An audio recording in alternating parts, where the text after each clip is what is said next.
Обращающая сторона, у вас есть вопросы? Да, есть. Да, пожалуйста. Скажите, пожалуйста, при определении размера компенсации морального вреда должны ли учитываться индивидуальные особенности потерпевшего? Да, это и в законе, я и в своем выступлении отметил, что моральный ущерб, он определяется с учетом тяжести совершенного преступления.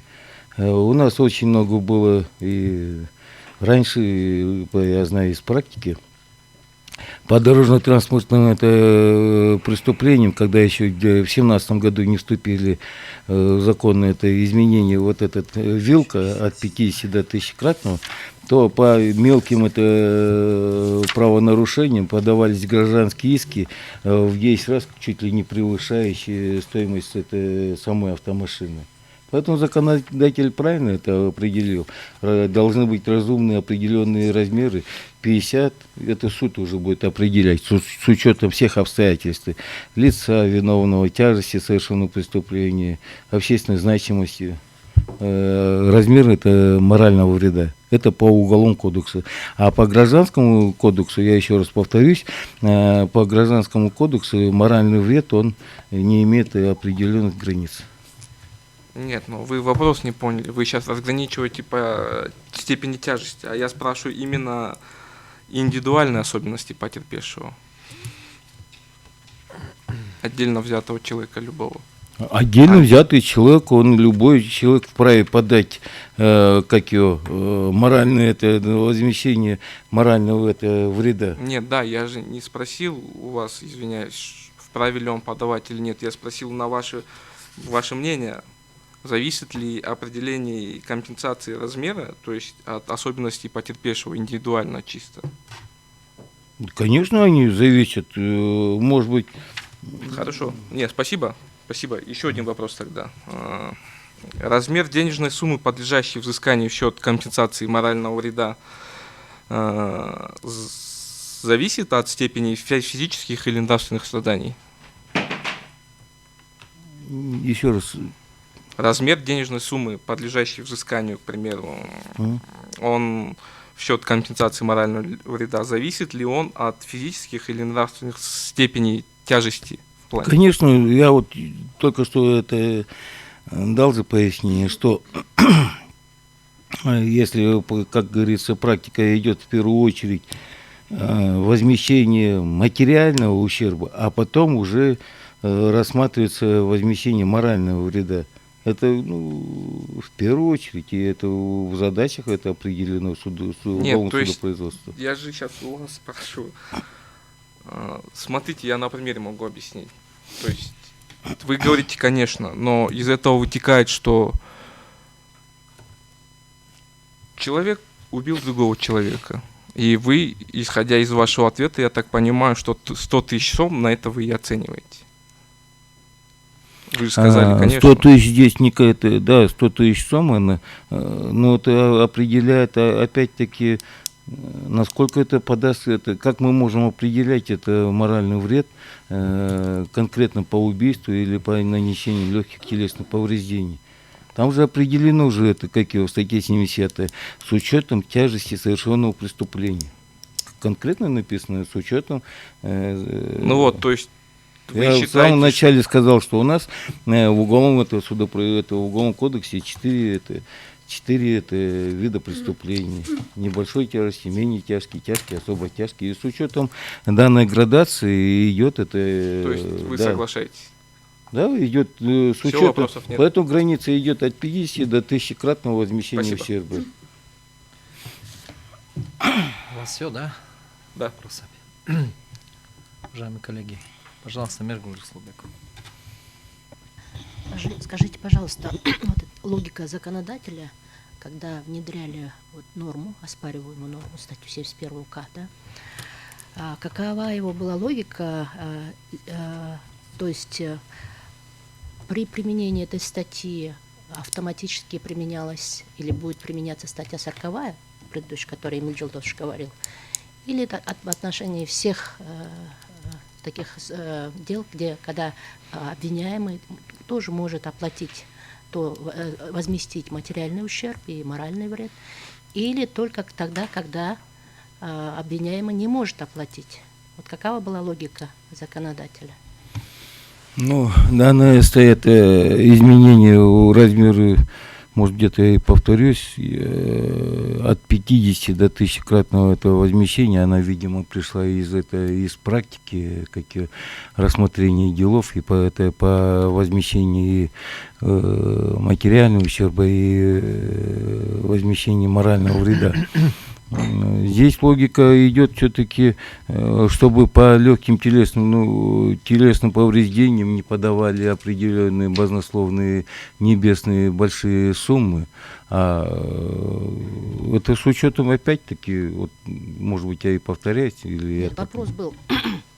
Вот мои коллеги тоже спрашивали по поводу, ссылаясь на статью 40 УПК, да, что есть некий специальный счет. Да, Если обвиняемый не может оплатить материальный ущерб, восстановить моральный вред, да, то применяется вот этот спецсчет. С учетом этого, как бы предполагается, что указана вот эта вилка 50 и 1000, да? Вы как полагаете, законодатель тоже так предполагал? Или это касается, или это распространяется на всех? Или только тогда, когда обвиняемый не может оплатить? Это когда обвиняемый не может оплатить именно вот эту статью, где это пункт 10 статьи, это 40 пока бы это предусмотрели, возложили на исполнительную власть, на кабинет министров, чтобы они... Значит, а по другим эта статья не распространяется? Нет, она только там, где если не могут оплатить, то вот этот, потому что данные такие аналогичные фонды, у тебя где-то, что в большинстве зарубежных стран созданы государственные фонды, которые компенсируют вред, причиненный жизни и здоровью граждан. То есть законодатель взял опыт других стран, именно статью 40, пункт 10, создание такого специализированного этого счета. То есть это официальная... Да, это официально, это как и вот УПК. То, что статья 71 распространяется только тогда, когда обвиняемый не может оплатить. Тогда срабатывает статья 40. Да, она тогда срабатывает 40. На каком основании вы сейчас заявляете вот ваше утверждение, на чем основано? Зачитайте содержание статьи, которая оспаривается. Вы сейчас на вопрос моего коллеги ответили, что он распространяется только в том случае, если ответственность за как бы обязательства уже возлагается на кабинет министров. Зачитайте, на каком основании вы говорите, что это не распространяется на другие случаи? Вот написано, в случае невозможности возместить материальный ущерб или моральный вред за счет подозреваемого, обвиняемого, осужденного. Сейчас речь не об этой статье идет. Сейчас речь идет об оспариваемой статье. Об оспариваемой, которая является предметом сегодняшнего рассмотрения. Ну, зачитайте, у вас же под руками находится. Содержание 71-ю статью Уголовного кодекса.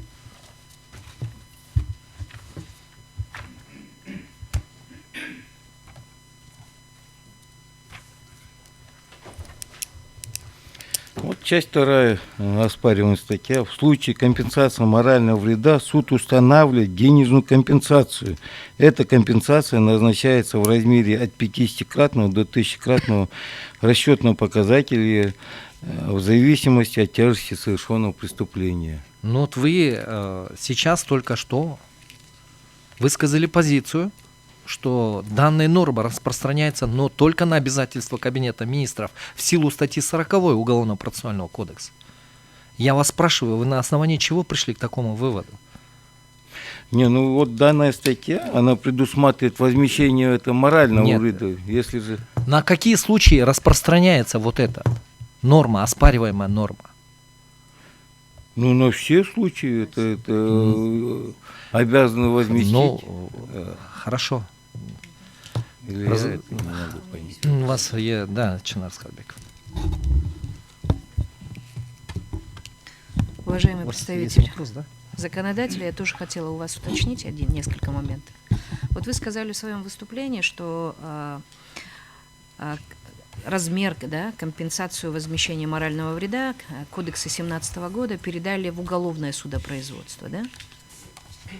Нет, он раньше это был. До 17 года Уголовный кодекс, если взять это 1997 года, то там были предусмотрены специальные стороны судопроизводства, гражданские, естественно, гражданские Понятно. Просто ответчики. этих терминов нет, но То есть механизм они остался. взяли, чтобы не создавать это громоздкость судопроизводства, и теперь будет рассматриваться судопроизводство в уголовном порядке. да, в уголовном это порядке. Вот В одном, хорошо. чтобы Хорошо. по Тогда гражданству давайте не посмотрим, подавать. да, вот опять-таки логика УПК мы рассматриваем. По логике УПК получается, кто определяет размер морального вреда в процессе, скажем, уголовного судопроизводства? Но размер определяет всегда потерпевший, он это может подать Потерпевший или в рамках досудебного или производства? может и не подавать, это он в может рамках согласиться. досудебного производства. Да, досудебное, в ходе следствия, это досудебное производство, он это подает, на это следователь пишет, прошу возместить заявление, например, определенного характера, или не пишет, он, если не пишет, то, значит, она не подавалась возмещению, это морального вреда. Получается дальше по логике. В обвинительном акте он должен быть обязательно указан. Да? Обязательно То есть этот мы указ. смотрим УПК в данном случае. Дальше он подается в суд. Суд Да. в данном случае соглашается с этим размером, или у него есть какая-то методика определения этого размера, или он должен придерживаться 71 статьи от 5 до 100 тысяч расчетных показателей. Да, он подает в суд, и суд с учетом тяжести совершенного преступления определяет, если Суд вот брать... определяет, или это в обвинительном акте досудебное производство определяет? Нет, заявитель может подать это и превышающий, например, это его право. Он может и 2000-кратно, это как мы не можем его ограничивать ни в чем. Он может и в 1000-кратном это превысить. Хорошо, Но суд с я поняла учетом вашу позицию. В данном размеров, случае вот это ограничение от 5 до 100 тысяч, когда появилось в законодателе? она это Кодексе. появилась в 2017 году. В 2017 году. Да, в В 2017 году. связи с чем появилось? Скажите, пожалуйста. Почему такое ограничение поставили? Что усмотрение судов до этого вызывало какие-то вопросы? Почему это было установлено, скажите? И насколько вы считаете это соразмерным в данном случае вы как законодатель? Ну, я считаю, это было правильно, с учетом судебной практики, чтобы не подавали, как говорится, вот я до этого приводил по ДТП, они подавали им это возмещение этого морального вреда, чуть ли не превышающую стоимость самой машины. То есть в данном это случае были прав- какие-то нарекания на усмотрение судов, Ну, что это они да. неправильно определяли? Нет, это не Или что? нарекание судов, это практика, видимо, показала, что нужно определенные ограничения, чтобы они реально это воспринимались. А теперь скажите мне, пожалуйста, где в УПК есть очень четкие критерии определения, скажем, в данном случае размера морального вреда? То, что касается гражданско-правовых отношений, в ГК четко указано, какие критерии берет суд для определения размера морального вреда. А в УПК найдите мне эту норму.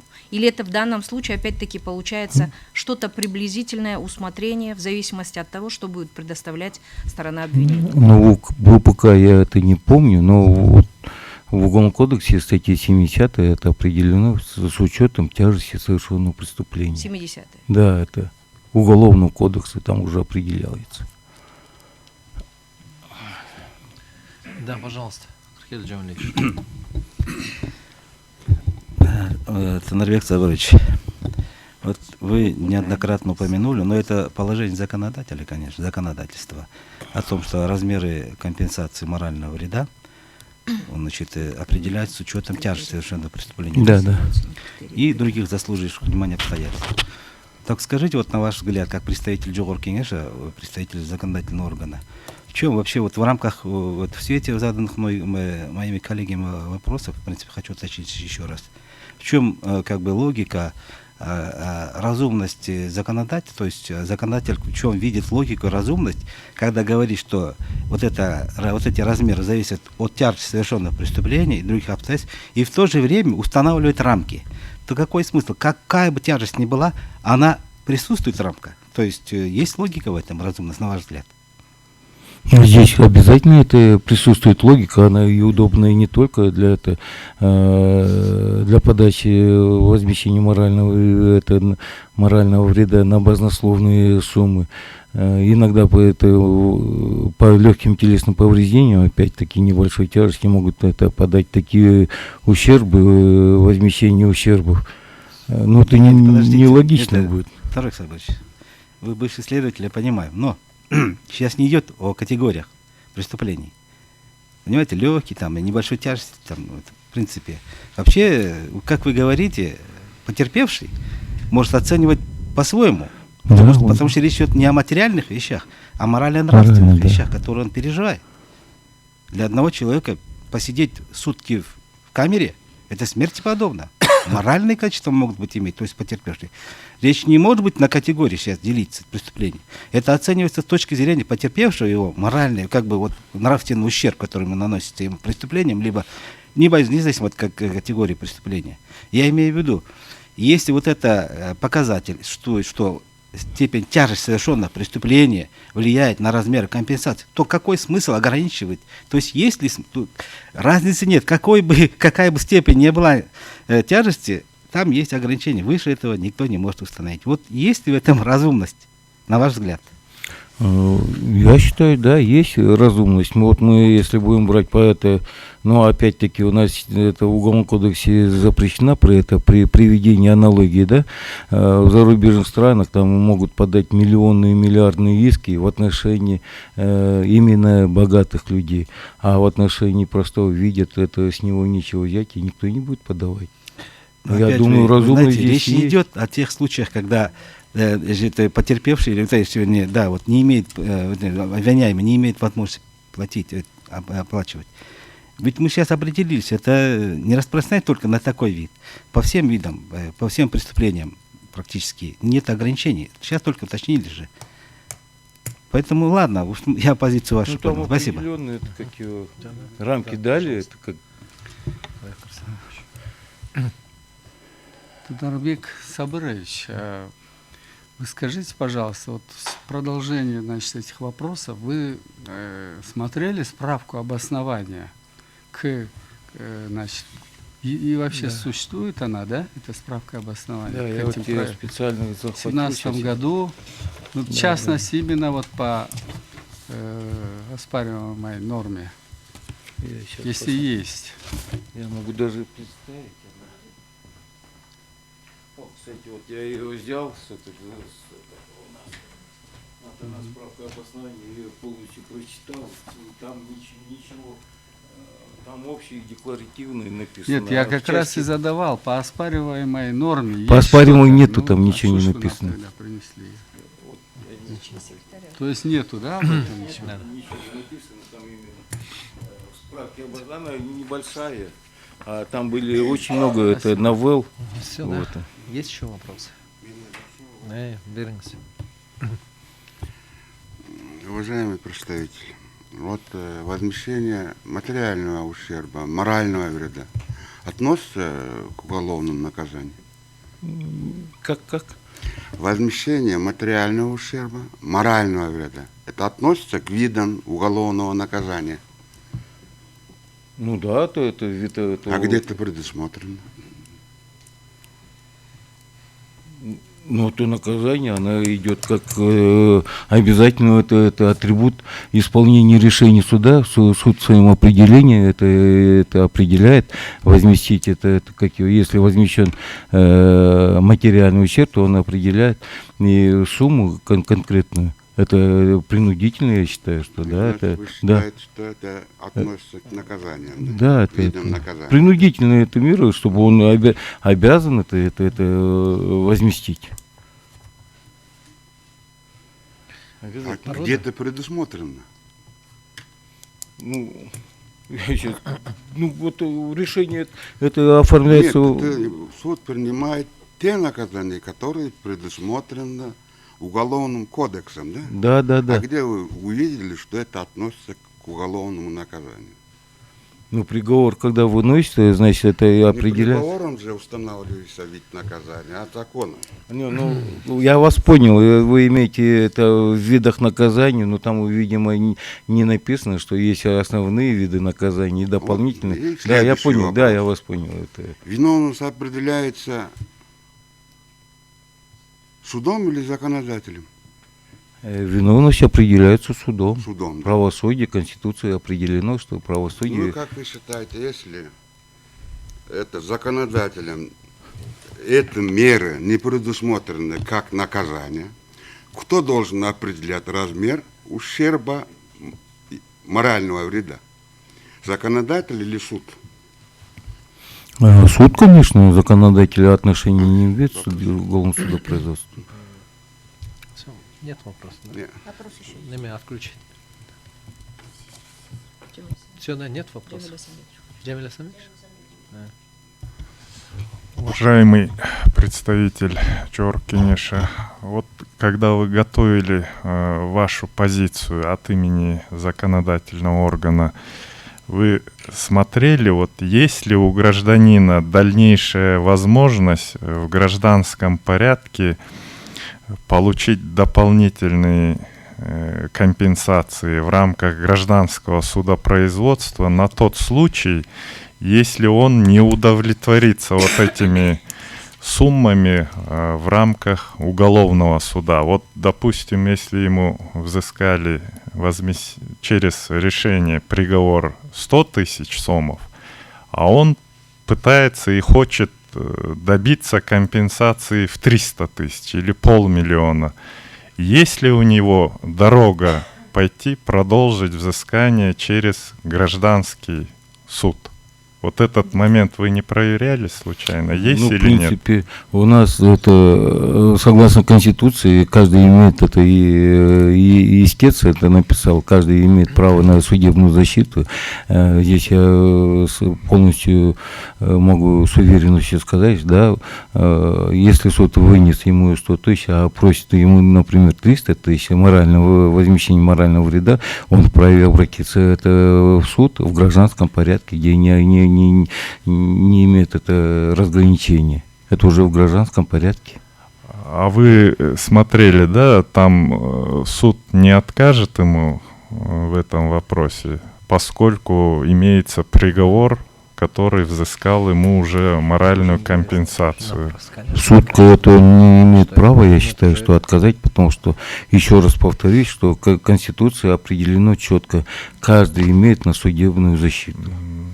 Ну, спасибо. Это чисто в гражданском порядке. Нет Пожалуйста, вопросов, да? обращайся в судебном порядке. У меня Да. есть вопрос, как бы в продолжение этого же вопроса. Вы говорите, суд не может отказать, да? Хотя, например, по приговору, по уголовному делу, Да, меньше. 100 который тысяч, да. включает возмещение в рамках, которое установил законодатель, тот же предмет, то же событие. То есть на основании чего возникло вообще, скажем, право у потерпевшего требовать возмещения морального вреда? Вы сейчас утверждаете, что суд не может ему отказать. Ну, размер это возмещение это размера. Суд рассматривает. Нет, суд, он прежде всего что рассматривает? Был ли этот предметом вообще судебного рассмотрения, да? И усматривает, что да, одно и то же событие было основанием для предъявления, скажем, вот этого иска возмещения в рамках уголовного дела. Дела. И суд определил, что вот этой суммы будет достаточно. Ну, здесь, конечно, это право любого гражданина определять свое... Ваша позиция ясна. Так, следующий у меня вопрос. Почему вы считаете, что ответственность, наступающая в гражданско-правовом порядке, да, где нет каких-либо ограничений, да, и в рамках уголовно-правовой ответственности в результате совершения преступления, да, вот в данном случае, что именно в уголовно-правовом порядке допустимые вот такие ограничения, да, сумм по возмещению морального вреда в результате, разумеется, совершенного преступления. Вы несколько раз в своем выступлении сказали, что вот в гражданско-правовом нет каких-либо Да, ограничений, таких нет. а здесь нужно ограничение, вы сказали. Но здесь Вы сказали, здесь необходимо это ограничение. Да, с учетом Чтобы тяжести су- совершенно... Нет, подождите, вы тем самым ставите, скажем, преступление от той гражданско-правовой ответственности, в результате которого наступило право на возмещение морального вреда, да, что вот эти деяния, преступные деяния, да, они, в общем-то, менее, скажем, Менее опасные, я понял. менее опасные, Да, я понял. с вашей точки зрения, получается. Или как? Вы вот эту позицию объясните. Вы говорите все время, что в зависимости от тяжести преступления. Мы с этим согласны. Но суть-то упирается в 100 тысяч сомов на сегодняшний день. Да, я понял. Я даже здесь, знаете, затрудняюсь ответить в этой части. Почему определили? Ну, это более-менее в то время, видимо, 100 тысяч. Это, видимо, с учетом курса. Поэтому и вам задавался вопрос. Вы, как представитель законодателя, вы должны нам доказать свою логику, да? Обоснование у вас должно быть не потому, что вы чего-то не знаете. Вы должны нам сейчас доказать, почему это необходимо. Именно такая форма, именно введение вот таких пределов возмещения морального вреда в рамках уголовного дела. Мы Ну, вот что хотим от вас услышать, как от представителя высшего законодательного органа. Ну, попробую я это, если с экономической точки зрения это определиться, то в свое время курс Подождите, мы с вами пришли к выводу, да, что да, есть случаи, когда ответственность по возмещению этого вреда может лечь на плечи Кабинета министров. Да. Потом выяснили, что вообще-то эта норма регулирует все случаи. Даже тогда, когда, в общем-то, обвиняемый является довольно состоятельным человеком. Да? Даже такие, потому что, как вы сказали, там за границей там миллиардные эти, да, предъявляются. А почему это невозможно в рамках нашей страны, что у нас никто не может оплатить сумму в более чем 100 тысяч сомов? С вашей точки зрения, в других странах это могут люди состоятельно сделать. А у нас, получается, с точки зрения законодателя не могут заплатить эту сумму, да? Это невозможно или как? Ну, видимо, здесь... Потому что, видите, мы же с вами пришли, что эта норма регулирует все случаи, связанные с возмещением морального вреда в рамках уголовного дела. Да. И этот устанавливается судом и возмещается судом, судебным актом. У вас есть ответ на заданный мною вопрос? Ну, здесь я затрудняюсь. Что Затрудняетесь? Хорошо. Присаживайтесь. Бабаева Баглана Руманбековна, у вас есть что добавить к выступлению вашего коллеги? Нет, у меня нету. Хорошо.